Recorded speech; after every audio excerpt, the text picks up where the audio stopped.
अयोध्या सरयू के किनारे बसा एक शहर नहीं, एक स्मृति है, एक भावना है, एक चेतना है।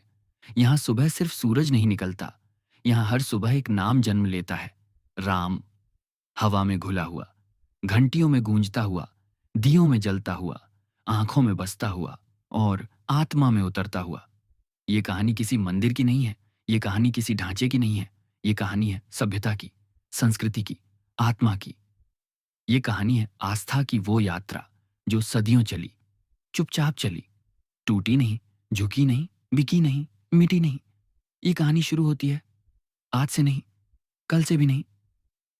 ये कहानी शुरू होती है उस समय से जब भारत सिर्फ देश नहीं था, संस्कृति था। जब राम सिर्फ नाम नहीं थे, जीवन थे। राम एक व्यक्ति नहीं, एक विचार। राम कभी सिर्फ राजा नहीं रहे, राम कभी सिर्फ योद्धा नहीं रहे, राम कभी सिर्फ भगवान नहीं रहे। राम रहे मर्यादा, संयम, कर्तव्य, त्याग, धैर्य, न्याय। राम एक ऐसा विचार बने जो सत्ता से बड़ा था, शक्ति से बड़ा था और शासन से बड़ा था। राम का अर्थ था सत्ता नहीं सेवा, भोग नहीं त्याग, अहंकार नहीं मर्यादा। राजा होकर वन जाना कमजोरी नहीं थी, वो चरित्र था। पत्नी को खोकर भी धर्म पर टिके रहना बेबसी नहीं थी, वो संयम था। भाई को राज्य देकर स्वयं वनवास लेना हार नहीं थी, वो आदर्श था। राम इसलिए पूजे गए क्योंकि वो देवता थे, ये बात अधूरी है। राम इसलिए पूजे गए क्योंकि वो मानव होकर आदर्श थे। अयोध्या एक नगर नहीं, एक चेतना। अयोध्या सिर्फ भूगोल नहीं है, अयोध्या सिर्फ जमीन नहीं है, अयोध्या सिर्फ शहर नहीं है। अयोध्या भारतीय सभ्यता की धड़कन है। ये वो भूमि है जहां कथा जन्म लेती है, जहां कथा पलती है, जहां कथा पीढ़ियों में बहती है। यहाँ पत्थर भी कथा कहते हैं, यहाँ हवा भी इतिहास बोलती है, यहाँ मिट्टी भी स्मृति रखती है। यहाँ हर घर में राम है, हर दीपक में राम है, हर प्रार्थना में राम है, हर आंसू में राम है। यहाँ राम मंदिरों में नहीं रहते थे, यहाँ राम लोगों में रहते थे। शास्त्रों से आत्मा तक राम का अस्तित्व सिर्फ ग्रंथों में नहीं था। राम थे वाल्मीकि की रचना में, तुलसीदास की भाषा में, कबीर की चेतना में, मीरा की भक्ति में, गांधी के आदर्श में। राम सिर्फ धर्म नहीं बने, राम संस्कृति बने। भारत में बहुत देवता हैं, बहुत परंपराएं हैं, बहुत आस्थाएं हैं, लेकिन राम एक सूत्र बन गए। उत्तर से दक्षिण, पूरब से पश्चिम। भाषा बदली, भाव नहीं बदला। नाम बदले, भाव नहीं बदला। रूप बदले, भाव नहीं बदला। राम हर रूप में रहे, लेकिन हर रूप में एक जैसे। और फिर आई पहली आंधी। सभ्यताएं तलवार से नहीं टूटती, सभ्यताएं स्मृति से टूटती हैं। और भारत की स्मृति पर पहली चोट तलवार से नहीं, संरचनाओं से पड़ी। 16वीं सदी, एक नया काल, नई सत्ता, नया शासन, नई मानसिकता। जहां आस्था को संस्कृति नहीं समझा गया, जहां आस्था को राजनीति समझा गया, जहां आस्था को कमजोरी समझा गया। और वहीं इतिहास ने करवट ली। एक ढांचा खड़ा हुआ, एक ढांचा जो सिर्फ ईंट पत्थर नहीं था, वो ढांचा एक घाव बन गया। हिंदू समाज के लिए वो सिर्फ इमारत नहीं थी, वो था अपमान, अस्वीकार, दमन और मौन। मौन की सबसे लंबी सदी। लेकिन उस समय न लोकतंत्र था, न मीडिया था, न अदालत थी, न आवाज थी। बस था डर, सत्ता और चुप्पी। लोग जानते थे, लोग मानते थे, लोग महसूस करते थे, लेकिन बोल नहीं सकते थे, क्योंकि उस समय आस्था अपराध बन सकती थी, प्रार्थना विद्रोह बन सकती थी, विश्वास सज्जा बन सकता था। तो लोगों ने लड़ाई नहीं की, लोगों ने प्रतीक्षा की।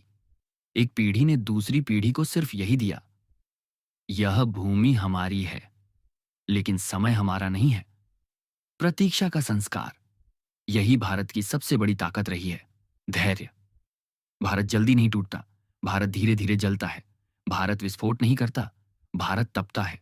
यह तपस्या थी, यह साधना थी, यह मौन आंदोलन था, जहां कोई नारा नहीं था, कोई मंच नहीं था, कोई नेता नहीं था, कोई झंडा नहीं था। सिर्फ स्मृति थी, सिर्फ विश्वास था, सिर्फ कथा थी, सिर्फ राम थे। और यही से जन्म लेती है असली कहानी। ये कहानी इमारत गिरने की नहीं है, ये कहानी मंदिर बनने की नहीं है, ये कहानी है सभ्यता के जीवित रहने की। ये कहानी है आस्था के मरने से इनकार करने की। ये कहानी है संस्कृति के आत्मसमर्पण न करने की। ये कहानी है 500 साल के धैर्य की। और ये कहानी अभी शुरू ही हुई है। क्योंकि अगला अध्याय मौन का नहीं होगा, अगला अध्याय संघर्ष का होगा, अगला अध्याय इतिहास से टकराने का होगा, अगला अध्याय पहली बार खुले टकराव का होगा। इतिहास हमेशा तलवार से नहीं बदलता, कभी कभी इतिहास खामोशी से बदलता है। 16वीं सदी, भारत का आकाश बदल रहा था, राज बदले जा रहे थे, झंडे बदले जा रहे थे, शासन बदले जा रहे थे, और इन सब के बीच एक और चीज बदली जा रही थी, स्मृति। ये वो दौर था जब आस्था संस्कृति नहीं थी, राजनीति थी, जहां मंदिर पूजा स्थल नहीं, शक्ति के प्रतीक थे, जहां किसी भूमि पर अधिकार सिर्फ जमीन का नहीं, इतिहास का होता था। और वहीं अयोध्या, शांत, स्थिर, अपनी कथा में डूबी हुई, इतिहास की आंखों में चुभने लगी। 1528 के आसपास एक ढांचा खड़ा हुआ। इतिहास ने उसे बबरी मस्जिद कहा, लेकिन हिंदू समाज के लिए वो सिर्फ एक नाम नहीं था, वो था एक ऐसा निशान जो दिखता नहीं था लेकिन चुभता था। ये सिर्फ ईंट और पत्थर नहीं थे, ये था आस्था पर खड़ा सवाल। ये समझना जरूरी है, उस समय कोई बड़ा विद्रोह नहीं हुआ, कोई सेना नहीं उतरी, कोई युद्ध नहीं लड़ा गया। इसलिए नहीं कि लोगों को पीड़ा नहीं थी, बल्कि इसलिए कि लोगों के पास विकल्प नहीं था। शासन तलवार का था, कानून राजा का था, और न्याय सत्ता की इच्छा का। आवाज उठाने का अर्थ था मृत्यु या निर्वासन या दमन। तो लोगों ने अपनी आस्था को हृदय में छुपा लिया। राम मंदिरों से गायब नहीं हुए, राम लोगों के घरों में चले गए, राम कथाओं में चले गए, भजनों में चले गए, त्योहारों में चले गए। राम शब्द बन गए, स्मृति बन गए, संस्कार बन गए। यह एक अजीब विडंबना थी। जिस भूमि पर राम जन्मे माने गए, वहीं राम को चुप रहना पड़ा। यह प्रतीक्षा 1 साल की नहीं थी, 1 दशक की नहीं थी, ये प्रतीक्षा पीढ़ियों की थी। एक पिता अपने बेटे से कहता, याद रखना, ये भूमि राम की है। बेटा अपने बेटे से कहता, हम अभी कुछ नहीं कर सकते, पर भूलना मत। और ये वाक्य सदियों तक चलता रहा। कोई लिखित दस्तावेज नहीं, कोई घोषणा पत्र नहीं, कोई संगठन नहीं, बस स्मृति का हस्तांतरण। भारत की सभ्यता चीखती नहीं है, भारत की सभ्यता तोड़ती नहीं है, भारत की सभ्यता सहन करती है। और यह सहनशीलता कमजोरी नहीं थी, यह रणनीति थी। क्योंकि जो सभ्यता समय को झेल सकती है, उसे कोई सत्ता नष्ट नहीं कर सकती। समय रुकता नहीं है, सत्ता स्थायी नहीं होती, और मौन हमेशा मौन नहीं रहता। 16वीं सदी की चोट सिर्फ शुरुआत थी। यह घाव धीरे धीरे गहरा होता गया, क्योंकि हर अगली पीढ़ी सवाल पूछने लगी, अगर यह भूमि राम की है तो राम कहाँ है? लोग जानते थे, अगर वे बोलेंगे तो कुचले जाएंगे, अगर वे चुप रहेंगे तो जिंदा रहेंगे। तो उन्होंने जीवित रहना चुना, लेकिन अपनी आस्था को मरने नहीं दिया। यही भारत की विशेषता है। ये लड़ाई तलवार से नहीं लड़ता, ये लड़ाई समय से लड़ता है। ये शायद इतिहास का सबसे लंबा पॉज था, जहां एक पूरी सभ्यता रुक गई थी, बोलने से, लड़ने से, मांगने से, लेकिन भूलने से नहीं। सदियां बीती, शासन बदले, सल्तनतें गिरीं, साम्राज्य टूटे, लेकिन अयोध्या की स्मृति वैसी ही रही, धीमी, शांत, स्थिर, जैसे कोई तूफान से पहले समुद्र। इतिहास अब करवट लेने वाला था, क्योंकि जल्द ही भारत में एक नई ताकत आने वाली थी, ब्रिटिश शासन। और उनके साथ आने वाला था कागज, कानून, सीमा रेखाएं, और पहली बार अदालतें। और तभी अयोध्या की भूमि फिर से इतिहास के केंद्र में आने वाली थी। इस बार सिर्फ आस्था के कारण नहीं, बल्कि विवाद के कारण। कुछ घाव खून नहीं बहाते, लेकिन इतिहास को लहूलुहान कर देते हैं। इतिहास जब बहुत देर तक चुप रहता है, तो एक दिन फुसफुसाने लगता है, और वही फुसफुसाहट धीरे धीरे तूफान बन जाती है। 1857, भारत पहली बार खुलकर सुलग रहा था। यह सिर्फ एक विद्रोह नहीं था, ये एक चेतावनी थी, सत्ता के लिए, शासन के लिए, और उन सबके लिए जो यह समझ बैठे थे कि भारत हमेशा चुप रहेगा। 1857 की लड़ाई सिर्फ बंदूकों की नहीं थी, ये लड़ाई थी सम्मान की, आत्मसम्मान की, और स्मृति की। इस आग की लपटें अयोध्या तक भी पहुंची, और सदियों से दबी हुई एक भावना पहली बार हवा में तैरने लगी। अब शायद बोलने का समय आ रहा है। मुगल तलवार से शासन करते थे, ब्रिटिश कागज से करते थे। उनके पास एक नया हथियार था, कानून। लेकिन यह कानून न्याय के लिए नहीं था, यह कानून नियंत्रण के लिए था। ब्रिटिश समझते थे, अगर आस्था को पूरी तरह दबाया गया तो विद्रोह होगा, अगर आस्था को पूरी तरह आजादी दी गई तो सत्ता हिलेगी। तो उन्होंने एक तीसरा रास्ता चुना, आधा समाधान। अयोध्या में विवादित स्थल को लोहे की रेलिंग से बांट दिया गया। अंदर मुस्लिम नमाज, बाहर हिंदू पूजा। कागजों में इसे समाधान कहा गया, लेकिन हकीकत में यह समाधान नहीं था। यह था संघर्ष को स्थगित कर देना। यह रेलिंग सिर्फ लोहे की नहीं थी, यह रेलिंग मन और आस्था के बीच थी। हिंदुओं के लिए राम की भूमि दिखती थी, पर छूने की अनुमति नहीं थी। पूजा होती थी, पर स्वीकार नहीं थी। यह ऐसा था जैसे किसी से कहा जाए, तुम्हारा अधिकार है, लेकिन सीमित। 1857 के बाद एक बड़ा बदलाव हुआ। पहली बार आस्था ने कागजों में जगह मांगी। पहली बार यह सवाल उठने लगा, अगर यह भूमि हमारी आस्था की है तो क्या हम इसे साबित कर सकते हैं? यह सोच नई थी, लेकिन जरूरी थी, क्योंकि अब लड़ाई तलवार की नहीं थी, अब लड़ाई फाइलों की थी। ब्रिटिश किसी एक पक्ष को पूरी तरह जीतने नहीं देना चाहते थे, क्योंकि जीत से आत्मविश्वास आता है और आत्मविश्वास विद्रोह बन सकता है। तो उन्होंने संतुलन का नाटक किया, लेकिन यह संतुलन न्याय नहीं था, यह सिर्फ शांति का अभिनय था। रेलिंग लग गई, सीमाएं खिंच गईं, लेकिन स्मृति नहीं रुकी। राम आज भी लोकगीतों में थे, राम आज भी कथाओं में थे, राम आज भी हर दीपावली में अयोध्या लौटते थे। ब्रिटिश जमीन बांट सकते थे, लेकिन स्मृति नहीं। 1857 ने इतिहास को एक नई दिशा दी। पहली बार अयोध्या का प्रश्न खुलकर सामने आया। पहली बार यह सिर्फ आस्था नहीं रहा, यह विवाद बना, और जहां विवाद होता है वहां अदालतें आती हैं। अब कहानी तेज होने वाली थी, क्योंकि भारत आजादी के करीब था, और आजादी के साथ आने वाला था लोकतंत्र, संविधान और जनता की आवाज। लेकिन उससे पहले एक रात आने वाली थी, एक ऐसी रात जो इतिहास की दिशा बदल देगी। कुछ फैसले तुरंत शांति लाते हैं, लेकिन सदियों का बोझ और भारी कर देते हैं। 1947 भारत आजाद हो चुका था, लेकिन आजादी के साथ देश के कंधों पर एक भारी बोझ आ गया था, विभाजन। लाखों लोग घर छोड़ रहे थे, लाखों लोग घर ढूंढ रहे थे। देश जख्मी था, थका हुआ था, और किसी भी कीमत पर शांति चाहता था। इसी शांति की कीमत पर कुछ सवालों को फिर से चुप करा दिया गया, और अयोध्या एक बार फिर इंतजार में डाल दी गई। नया भारत खुद को एक धर्मनिरपेक्ष राष्ट्र के रूप में स्थापित कर रहा था। संविधान लिखा जा रहा था, संस्थाएं बन रही थीं, लोकतंत्र सांस ले रहा था। लेकिन सवाल यह था, क्या नया भारत पुराने घावों को छू पाएगा या उन्हें ढककर आगे बढ़ जाएगा? अयोध्या का सवाल इसी दुविधा के बीच अटका हुआ था। 22 दिसंबर 1949, एक ठंडी रात, सर्द हवा, सन्नाटा। अयोध्या सो रही थी, भारत सो रहा था, और उसी रात विवादित ढांचे के भीतर कुछ ऐसा हुआ जिसने इतिहास की धारा मोड़ दी। रामलला की मूर्तियां अंदर प्रकट हो गईं। किसी ने कहा यह चमत्कार था, किसी ने कहा यह साजिश थी, किसी ने कहा यह उकसावा था। लेकिन जिसने भी देखा वो ये समझ गया, अब कुछ भी पहले जैसा नहीं रहेगा, क्योंकि राम अब मौन नहीं थे, राम दिख रहे थे। नव स्वतंत्र भारत घबरा गया।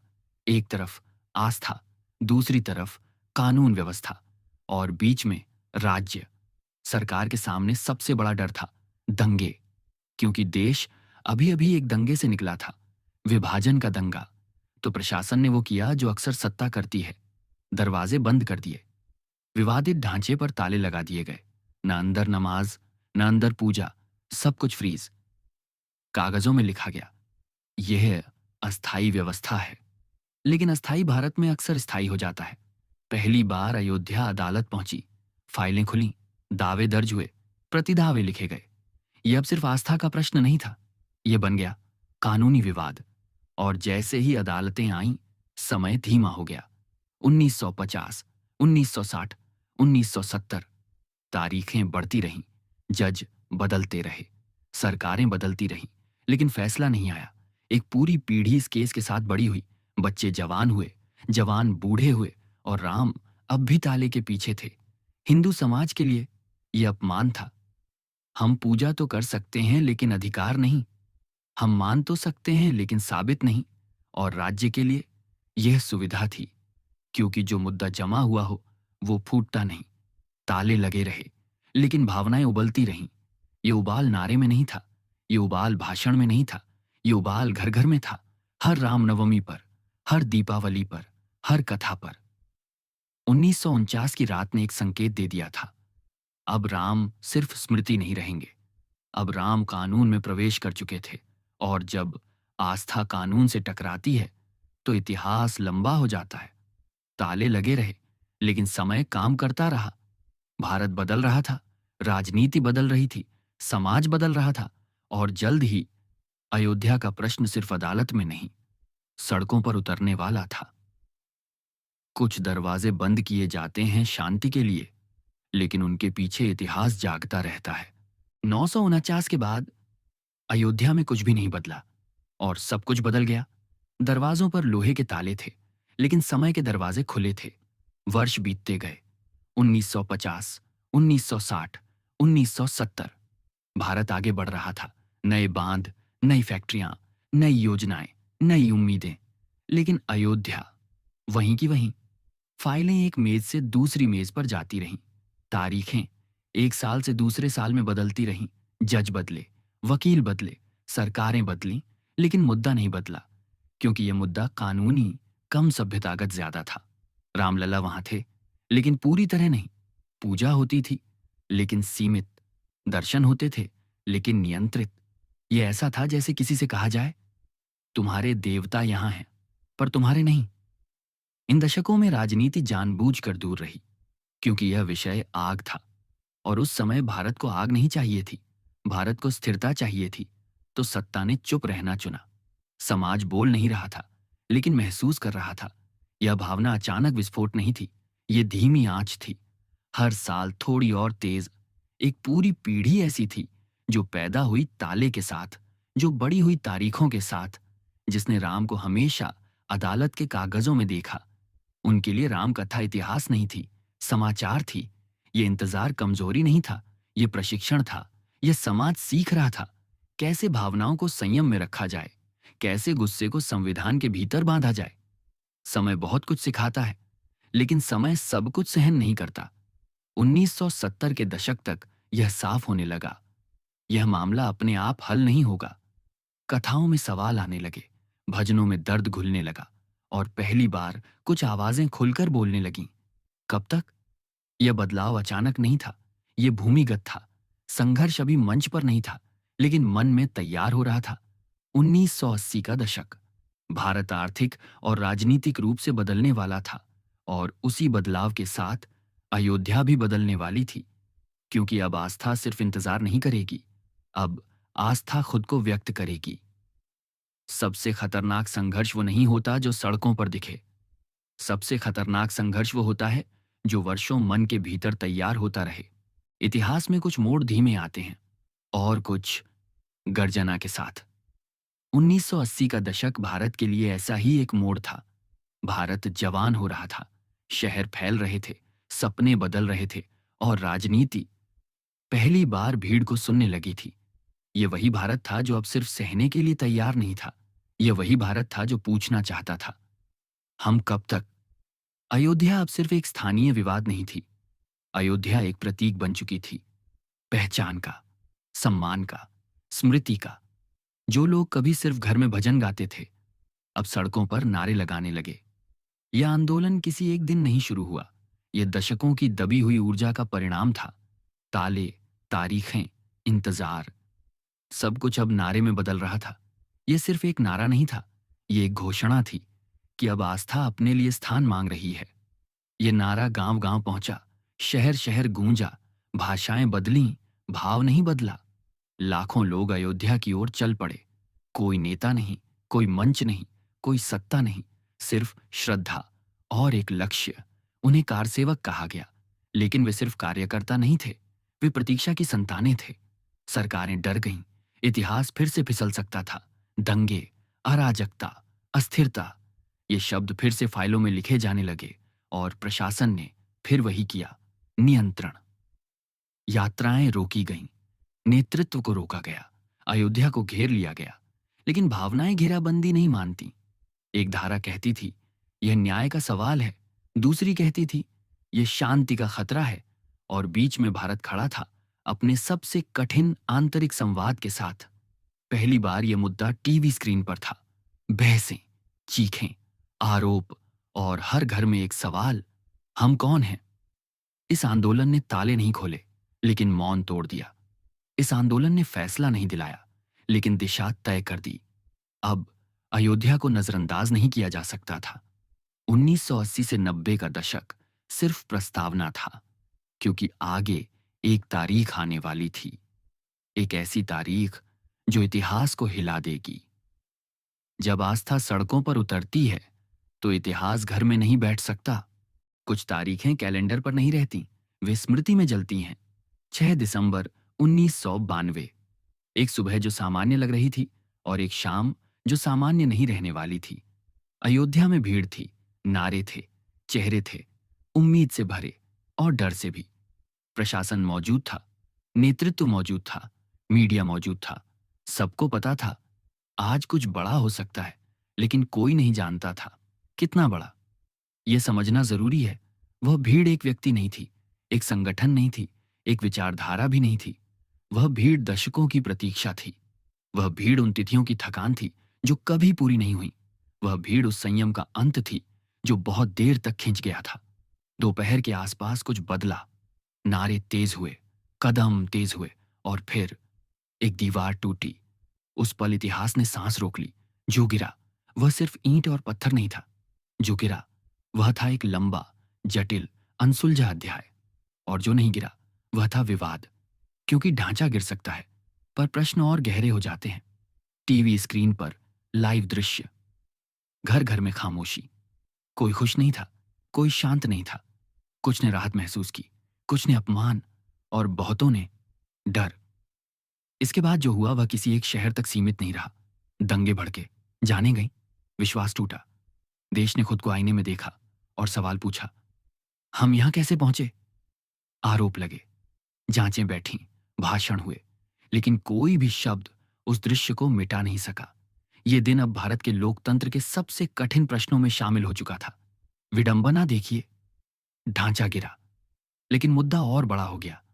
अब यह सिर्फ आस्था का प्रश्न नहीं था, यह बन गया संविधान का प्रश्न, कानून का प्रश्न, लोकतंत्र की परीक्षा। 6 दिसंबर के बाद लंबा सन्नाटा आया। सड़कों पर नहीं, अदालतों में। फाइलें मोटी होने लगीं, सबूत इकट्ठा होने लगे, इतिहास कागजों में बांधा जाने लगा। यह तय हो चुका था, अब समाधान सड़क से नहीं आएगा, अब समाधान कानून से आएगा। और यही भारत का असली इम्तिहान था। क्या वह भावनाओं के बाद संविधान को चुन पाएगा?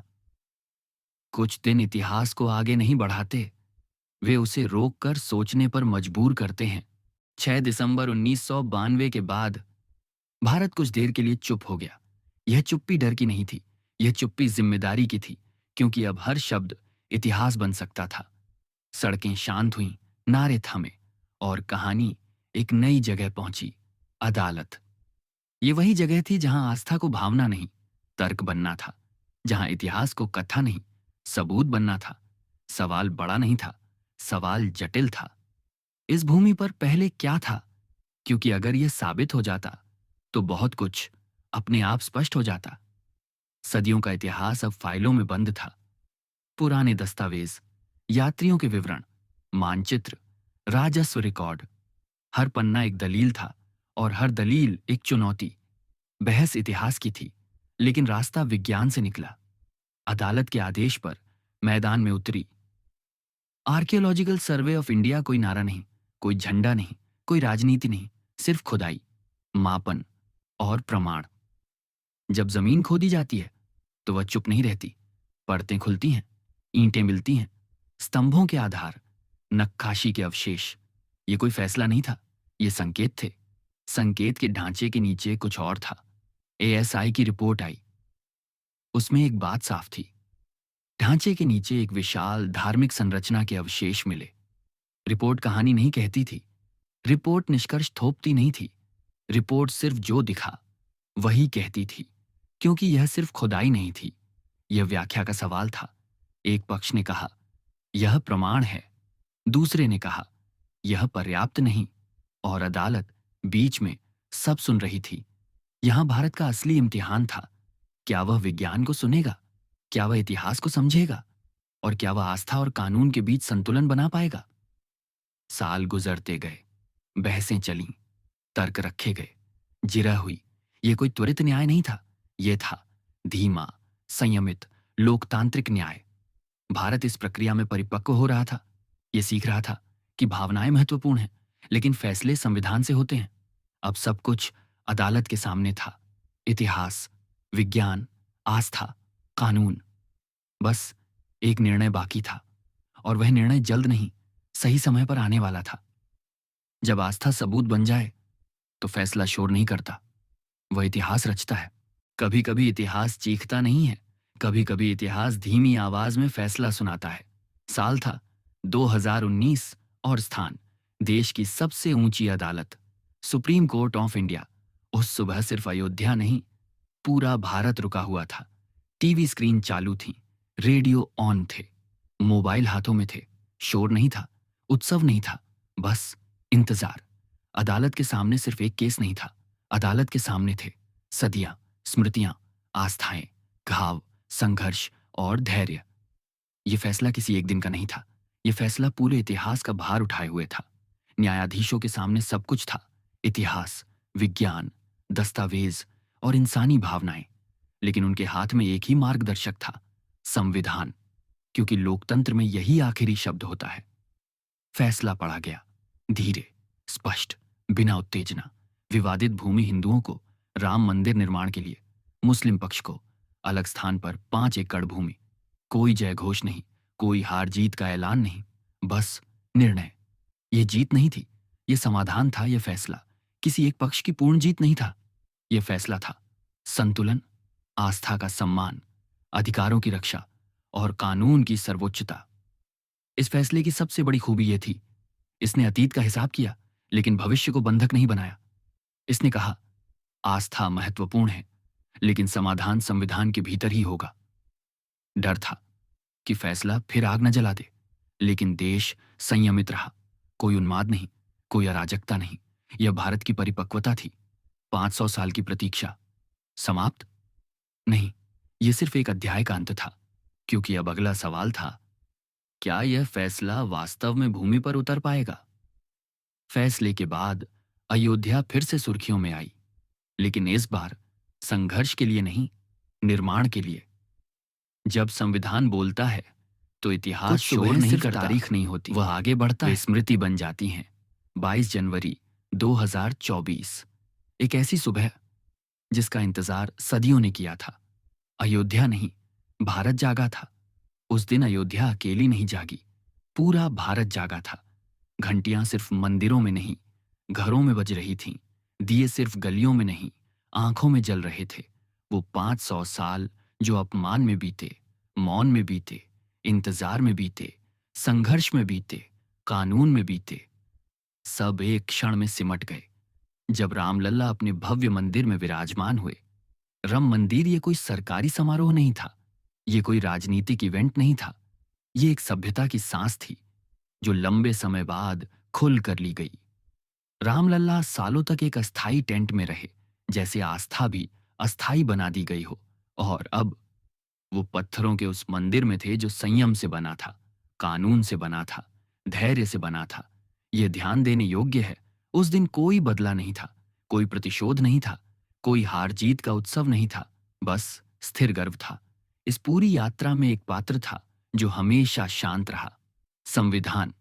उसने आस्था को नकारा नहीं, उसने अधिकारों को कुचला नहीं, उसने सिर्फ रास्ता दिखाया। आज अयोध्या सिर्फ धार्मिक स्थल नहीं है, ये एक उदाहरण है कि इतिहास अगर संयम से जिया जाए तो भविष्य टूटता नहीं। ये कहानी का अंत नहीं है, ये एक चक्र का पूर्ण होना है। राम कभी गए नहीं थे, राम सिर्फ इंतजार कर रहे थे। ये कहानी सिखाती है कि लड़ाइयां लंबी हो सकती हैं, कि न्याय देर से आ सकता है, लेकिन अगर रास्ता कानून का हो, संयम का हो, तो न्याय आता जरूर है। राम लौट आए हैं, सिर्फ अयोध्या में नहीं, भारत के आत्मविश्वास में। अगर यह कहानी आपके भीतर कुछ हिला गई हो, अगर यह यात्रा आपको गर्व से भर दे, तो लाइक करें, शेयर करें और इतिहास को महसूस करने के लिए चैनल को सब्सक्राइब करें। क्योंकि यह सिर्फ बीते हुए कल की कहानी नहीं है, यह हमारी पहचान है। जय श्री राम।